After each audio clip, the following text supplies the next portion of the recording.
Hi everyone. Today we're going to be talking about the Icelandic bind off. It's a beautiful braided edge. It's perfect for edging garter stitch and other thick squishy fabrics. I've used it here on my Honey Island wrap. Works beautifully and it's easy to do. Here's how it's done.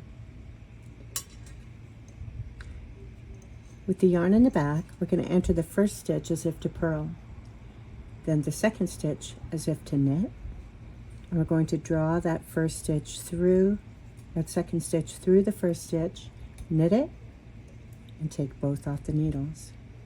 Then we're going to put that one back on the left needle to start again.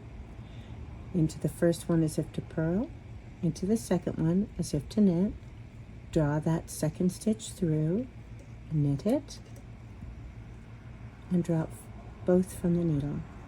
And we pop that guy back onto the left needle again. One more time. Into the first stitch as if to purl, into the second stitch as if to knit, drawing that second stitch through, then knit it, and drop them both from the needles.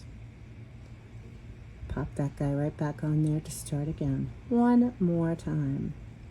First stitch as if to purl, second stitch as if to knit, draw the second stitch through, knit, and drop both from the needles. And you can put that stitch back on the left needle in position to start again. See? Nice braided edge. Super easy to do, and it looks great. Enjoy!